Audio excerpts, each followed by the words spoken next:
काके चितवनबाट आएको म कस्तो राम्रो ठाउँ रहेछ मान्छेहरू नि कति राम्रा राम्रा साह्रै थकाइ लाग्यो कतै बस्ने ठाउँ पनि छ कि छैन ओहो यहाँ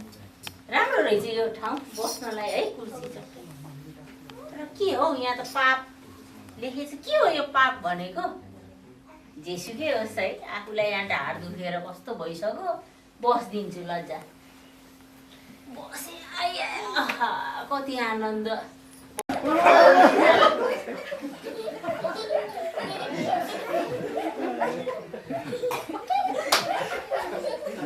होइन यो मान्छेको पारा त के हो निकालिदिन्छ कि भनेको आफै उभिनै सकेर ए भाइ ए बाबु के भयो यता आऊ न यता आऊ लौ न छिटो आऊ के भयो मान्छे हेर्दा त हट्टाकट्टा नै छ अरे बलियो मलाई तान्नु न यहाँ म यहाँ अड्किए के यहाँ टाँसियो खै निकाल त खाएको पनि सबै निस्किन्छ के हो निस्किनै सकिन यो मोरल त जाखा रहेछ भाइ निकालिदिन्छ कि भन्ने आश गरेको थियो लौ न जङ्गलिया त के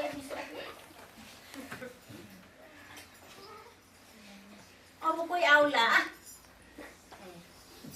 बल्ला घरको साइलाले बनाएको थियो एकछिन जानु पर्यो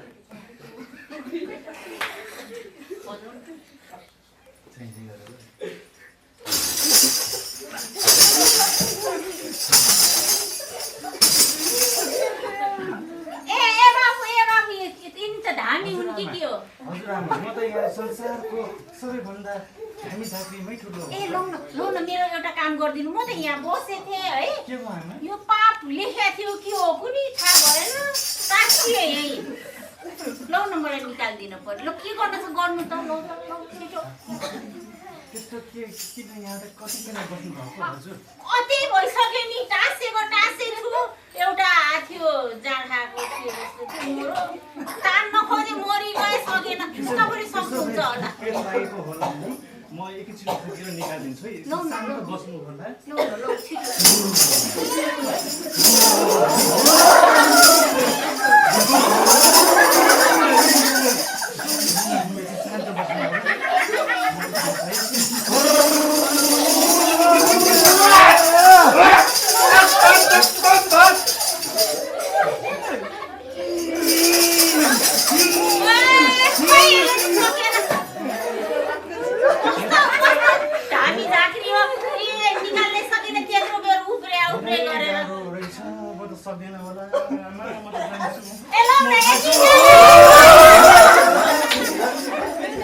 मान्छेले बुद्धि हुन्छ भन्थे है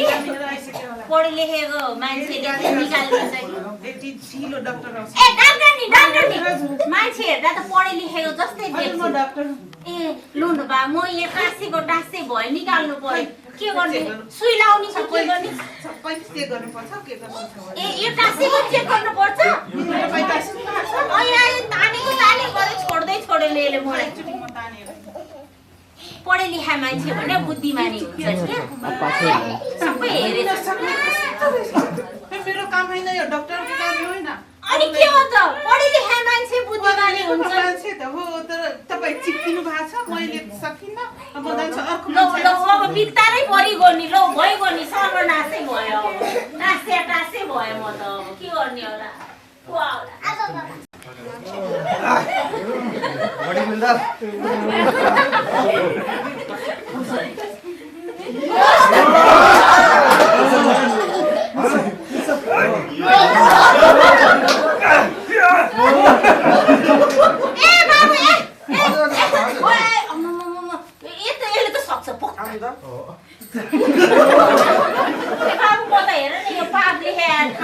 बसेको थकाइला र बुढी मान्छे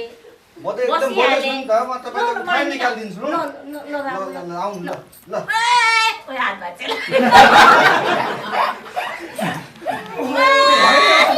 सखै के छ यसमा यो देख्न डाल खाना गाल रहेछ फोके मासु रहेछ यत्रो खाएको काम लाग्यो निकाल्नै नसके भने निकाल तिम्रो त्यो बल ए म साथी सक्दैन म त यो त फोक्से जिउ रहेछ फोक्से बस्या मोक्से होइन यो छ अनि कस्तो निकाल्दै नसकेको त टास्या टास्या भयो तपाईँ त पाप छ लेख्यो यसमा त अनि त बसिहाले बुढी मान्छे थगाइ लाग्थ्यो हिँड्दा सक्दैन म निकाल्छु काम छैन रहेछ फोक्सिया जिउ रहेछ बिस्तारै बोल्यो पण्डित बाजे दिदी पण्डित बाजे आउन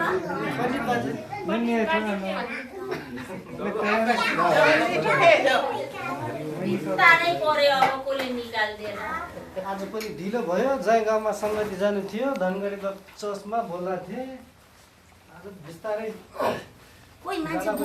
आए जस्तो है बोली सुन्दै खुट्टा खुट्टाको हिँडाइ के जस्तो लाग्छ धनगढीको चाहिँ प्लास्टर ए बाबु प्लास्टरै भन्छन् कि क्या हो हजुर नमस्ते आमा यो यीशुको किताब बोकेर हिँडेछन् प्लास्टर बाबु ए लौ न बाबु म त यहाँ टाँसेको यो पाप लेख्या थियो बाबु अनि यहाँ हिँड्दा थाकेर बस्ती गयो ठ्याक्कै बुढी मान्छे देख्यो आमा थाकेर पापमा त नराम्ररी फसिसक्नु भएको छ के गरौँ बाबु कसैले सकेन दुनियाँ थरी आए कोही फोक्से जिउ भए आए कोही जोगडिया आए कोही पढे लेखे आए कसैले सकेन आमा त्यसो भए तपाईँ त गाह्रोमा पर्नु भएको छ अब के गरौँ प्लास्टर बाबु लौ न सिकाउनु पर्यो यो पापबाट चाहिँ तपाईँले पाप स्वीकार गरेर यसु प्रभुसँग क्षमा माग्नु मैले पापै केही गरेको छैन म त यहाँ बस्या मात्रै हो त्यतिकै पाप किन म स्वीकार्ने थियो मैले पाप के गरेको छु र बाबु हो हामीलाई यस्तै लाग्छ म पापी होइन म त केही नै गरेको छैन त्यस्तो लाग्छ तर हाम्रो हृदयमा चाहिँ पापको ज्वरो हुन्छ टुसो हुन्छ अनि त्यहाँदेखि नै हामी के गर्छौँ पापमै हुन्छौँ अनि हामी पाप गर्दै जान्छौँ त्यसरी हामी पापमै फस्छौँ र त्योबाट बचाउनु हुने एकजना मात्र हुनुहुन्छ के तपाईँ उहाँलाई विश्वास गर्न चाहनुहुन्छ विश्वास त सबैलाई गरेको थिएँ बाबु अघिको त्यो जौडियालाई डाक्टरनीलाई त्यो के भन्छन् त्यो फोक्से जिउ भातेलाई सबैलाई विश्वास गरेर निकाल्दै भनेको थिएँ तिमी पनि त्यस्तै हुने हो कि निकाल्दिनु तर आश गर भन्छ यो बाइबलमा लेखिएको छ येशूको नाममा मात्र मुक्ति छ उहाँको नाममा मात्र क्षमा उहाँले मात्र क्षमा दिनुहुन्छ त्यसकारणले तपाईँ येशूलाई विश्वास गर्नुभयो भने तपाईँले आफ्नो पापबाट बच्न सक्नुहुन्छ र यहाँबाट उठ्न सक्नुहुन्छ ए बाबु यो येशू भन्ने चाहिँ को रहेछन् कहाँ जन्मेका हुन् र चाहिँ मध्यपूर्व भन्ने एसिया युदियाको देशमा जन्मिनु भएको हो त्यो भन्ने कता बाबु मध्यपूर्व यहाँबाट धेरै टाढा नै पर्छ अनि नेपालको कता नेपाल भन्दा त धेरै टाढा पर्छ नि आमा नेपालमा परेन नेपालमा परेन त्यो त विदेशी मान्छे रहेछ हो हामीलाई लाग्छ तर हामी चाहिँ के हो कि अब हामी चाहिँ सत्य कुरा राम्रो कुरालाई हामी पछाड्दै जानुपर्छ अँगाल्दै जानुपर्छ नराम्रो कुराहरूलाई हामी छोड्दै जानुपर्छ फेरि बाबु तिमीले त भन्न त भनिहाल्यो यहाँबाट निस्किन पनि छ मलाई विदेशी मान्छेको भन्यो फेरि घरमा बड्डा किसिस गर्ला कता के गरेर आयो भनेर छोराछोरी कराउला त्यस्तो केही गर्नु पर्दैन आमा तपाईँले आफ्नो हृदयले एउटा साँचो रूपमा उहाँलाई विश्वास गर्नुपर्छ र तपाईँ पापबाट बच्न सक्नुहुन्छ विश्वास त गरे बाबु विश्वास त गरे सबैलाई गरेको थिएँ बाबुले त कस्तो राम्रो कुरा गरे धेरै पढे लेखेका छौ कि के हो बाबु धेरै पढेको त छैन अलिअलि तर यो बाइबलले हामीलाई त्यही कुरा सिकाउँछ सबै यो बाइबलमा लेखेको छ बाबु हजुर हो नि त्यसलाई त पढ्न आउँदैन यसो यहाँबाट निकाल्यौ भने चाहिँ त्यो पढ शिक्षा के भन्छन् क्या त्यहाँ गएर पढ्न जाने भने पढौँला नाति नातिनाले पनि सुनाइदिन्छन् पढेर हुन्छ म तपाईँलाई यहाँबाट निकाल्ने उपाय बाटो देखाउँछु हुन्छ ल म तपाईँको निम्ति प्रार्थना गरिदिन्छु तपाईँ मलाई पछ्याउनु होला हुन्छ बाबु तपाईँ पहिला आँखा चिम्म गर्नुहोस् आमा ए आँखा पनि चिम्म गर्नु हजुर आँखा चिम्म गर्नुहोस् हजुर ए ल हुन्छ प्रभु येशू ख्रिस्ट प्रभु येशू तपाईँ कस्तो परमेश्वर हुनुहुन्छ तपाईँ कस्तो परमेश्वर हुनुहुन्छ म जान्दैन म जान्दैन म जानी नजानी यो कुर्सीमा बसे जहाँ पाप लेखिएको थियो र मलाई बचाउनुहोस् र मलाई बचाउनुहोस्। मैले गरेका सबै भुलहरू मैले गरेका सबै भुलहरू, गल्तीहरू अधर्महरू तपाईँको चरणमा तपाईँको चरणमा राख्दछु राख्दछु। मलाई क्षमा दिनुहोस् मलाई क्षमा दिनुहोस्। येशू प्रभु येशू प्रभु। आमेन। आमेन।